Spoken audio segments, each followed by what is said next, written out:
Graça e paz, irmãos, da parte de Deus Pai, do Senhor Jesus Cristo e do Espírito Santo. Estamos reunidos para meditar no Salmo 60. Vamos orar?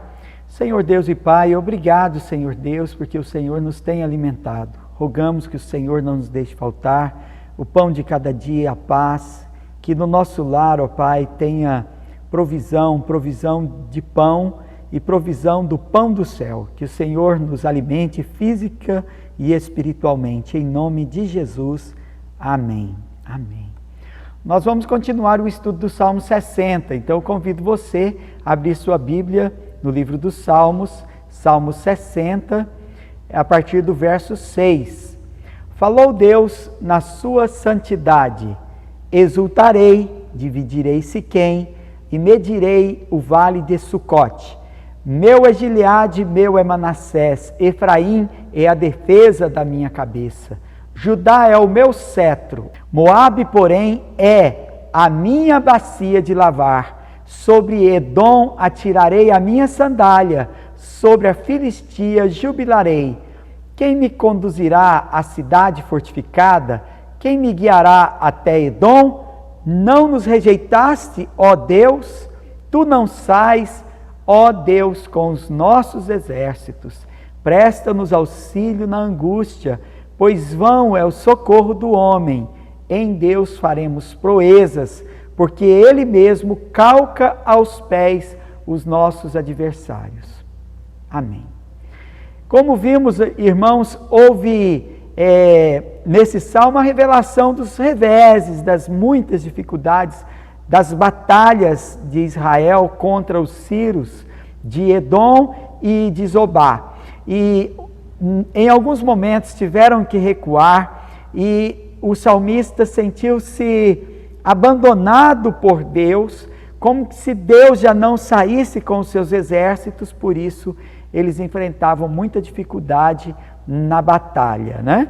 Então agora nós estamos diante de um momento em que ele fala da promessa, a promessa do Senhor para com o seu povo e a expectativa de Israel diante daquelas dificuldades. Agora Israel lembra do que falou Deus, e Deus é santo e a sua palavra permanece sempre. No verso 6 diz: falou Deus na sua santidade: exultarei, dividirei Siquém e medirei o vale de Sucote. Então havia promessa de que Israel partiria contra os seus inimigos como um sinal do juízo de Deus, como um instrumento da ira de Deus vingando aqueles povos. A santa promessa de Deus, então, tem base na alegria presente, para tomar posse ousadamente do bem prometido. Naquele momento ele poderia, apesar das dificuldades, ter se lembrado das promessas, mas às vezes no meio da dificuldade nós não temos a alegria de andar com o nosso Deus. Antes nós, na verdade, murmuramos e choramos, pranteamos diante de Deus, como se fizéssemos Deus se lembrar das suas promessas. Segue que no verso 7 ele diz: meu é Gileade, meu é Manassés, Efraim é a defesa de minha cabeça, Judá é o meu cetro. Gileade é minha e Manassés também. Então, como em que respeito este mundo todo nos pertence? Na verdade, Deus é Senhor de todas as coisas e os humildes herdarão a terra. Então, em determinado momento, o salmista reivindica esta possessão, porque Deus lhe deu. Judá é o seu legislador. O crente não possuía nenhuma lei que não viesse do Senhor. Na verdade, nós mesmos temos Deus como nosso Senhor e estamos debaixo da sua lei. Então o verso 8 diz: Moabe, porém, é a minha bacia de lavar. Logo, diz assim: sobre Edom atirarei a minha sandália e sobre a Filistia jubilarei. Se Deus era com ele e ele tinha a possessão ainda recebida como promessa, ele poderia ter a certeza de que executaria o juízo da santidade de Deus sobre aqueles gentios. Moabe é a pia em que me lavo. Como pode então cada um de nós, estando entre os ímpios, entre infiéis, nos santificar, nos arrependermos de nossos pecados e assim subverter o curso natural da depravação, da imoralidade, da corrupção, e através da nossa santificação vencermos o pecado e o castigo e nos apresentarmos diante de Deus por sua graça, santificados e purificados de todo o pecado. Então no verso 9 ele diz: quem me conduzirá à cidade fortificada? Quem me guiará até Edom? Esta é a pergunta de alguém que tem diante de si uma missão, como por exemplo a nossa missão de ganhador de almas.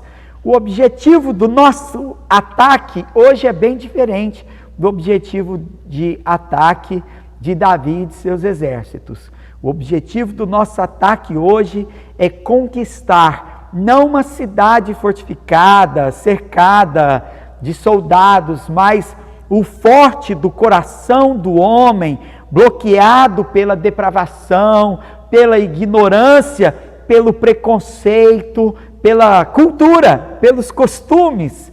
Então, nosso principal objetivo é penetrar estas fortalezas, alcançar estas fortalezas para Jesus pela pregação do Evangelho. Nossa grande descoberta tem sido a pregação, a palavra agradável de sabedoria, a perspicácia do argumento, mas nada disso é força para tomar fortalezas tão bem guardadas, a fortaleza do coração corrupto, perverso, que resiste à palavra de Deus.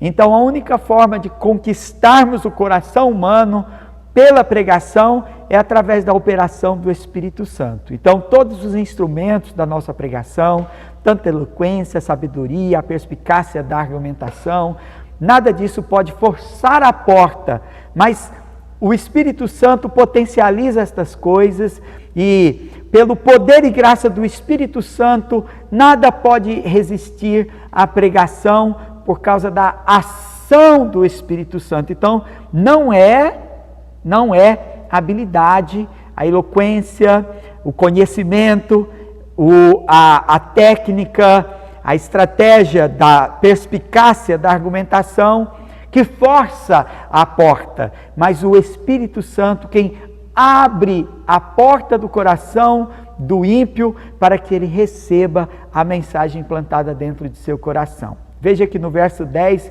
ele disse: não nos rejeitaste, ó Deus, tu sais, ó Deus, com os nossos exércitos.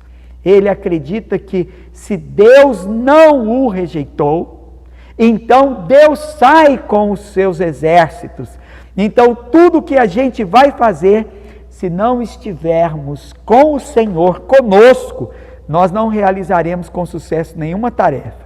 Então a minha tarefa de comunicar o Evangelho, a minha tarefa de falar a palavra de Deus ao coração, ela não alcança seu objetivo. E não alcança seu objetivo não é porque eu não usei a argumentação mais perspicaz, eu não fui eloquente suficiente para isso, eu não usei a sabedoria do meu coração. O livro de Provérbios fala que o sábio do seu coração fala palavras de sabedoria que são convincentes, mas nada disso teria qualquer poder. Na verdade, a nossa vitória está em nosso Deus que sai conosco, que está com os nossos exércitos. Por isso, O salmista continua dizendo: presta-nos auxílio na angústia, pois vão é o socorro do homem. Quando a gente confia em Deus, que na nossa angústia é Ele quem vem ao nosso socorro, e não confiamos no socorro do homem, isso significa que não confiamos em outros homens, mas também não confiamos em nós mesmos. A nossa confiança está no Senhor. Não significa que Deus não possa usar pessoas para nos socorrer, para nos ajudar, para somar conosco na empreitada que nós temos a seguir. Mas que toda a vitória não está confiada à força do homem, nem nossa e nem das pessoas que nos assistem, daqueles que não nos dão suporte. A nossa vitória vem do nosso Deus, que conosco sai à batalha. E aí o salmista termina assim: em Deus faremos proezas, porque Ele mesmo calca aos pés os nossos adversários. Lembrando que ele fala que com a sua sandália ele esmaga uma nação, então uma nação inteira, poderosa, pode ser esmagada debaixo dos pés de Deus, como uma barata. Em Deus faremos proeza. Então a operação divina é um motivo para a atividade humana. Então nós cremos que com Deus nós podemos enfrentar desafios ainda maiores, como por exemplo o que a gente tem vivido. A dificuldade de reunir, de encontrar, tem nos levado a nos desdobrar para que a palavra de Deus alcance todos os lares. E com isso nós temos realmente alcançado muitos lares e o mundo todo com a mensagem do Evangelho, que está sendo cerceada pelas autoridades. Porém, nós não estamos limitados, e quanto mais eles tentarem calar a voz da pregação, a pregação alcançará ainda mais. Então que Deus seja sempre louvado, e que em meio às dificuldades, você também, na sua vida pessoal, nos desafios e nas ameaças que você tem sofrido, e na opressão que tenta nos desencorajar, e aquilo que nos faz muitas vezes até deprimir, você pode vencer todas essas coisas em nome do nosso Senhor Jesus Cristo e fazer proezas, com a ajuda do Senhor que está contigo, que sai contigo para a batalha, em nome de Jesus. Vamos orar mais uma vez. Senhor Deus e Pai, Deus Todo-Poderoso, nós bendizemos o Teu santo nome, porque Tu és santo. Obrigado, Senhor Deus, porque a Tua santidade e justiça é melhor para nós, e nós confiamos nos Teus propósitos. Por isso nos submetemos muitas vezes, de muitas maneiras, mas jamais, ó Pai, cessamos a pregação, jamais deixamos, ó Pai, de cultuar, porque o Senhor é digno de todo louvor e de toda glória. E se um dia estivermos impedidos de fazê-lo, o faremos às ocultas, às escondidas, mas não deixaremos a adoração e nem deteremos a pregação. O Seu nome será sempre proclamado e o Teu nome será sempre glorificado, em nome do nosso Senhor e Salvador Jesus Cristo. Que o Senhor ajude cada um dos nossos irmãos em Cristo Jesus em suas dificuldades.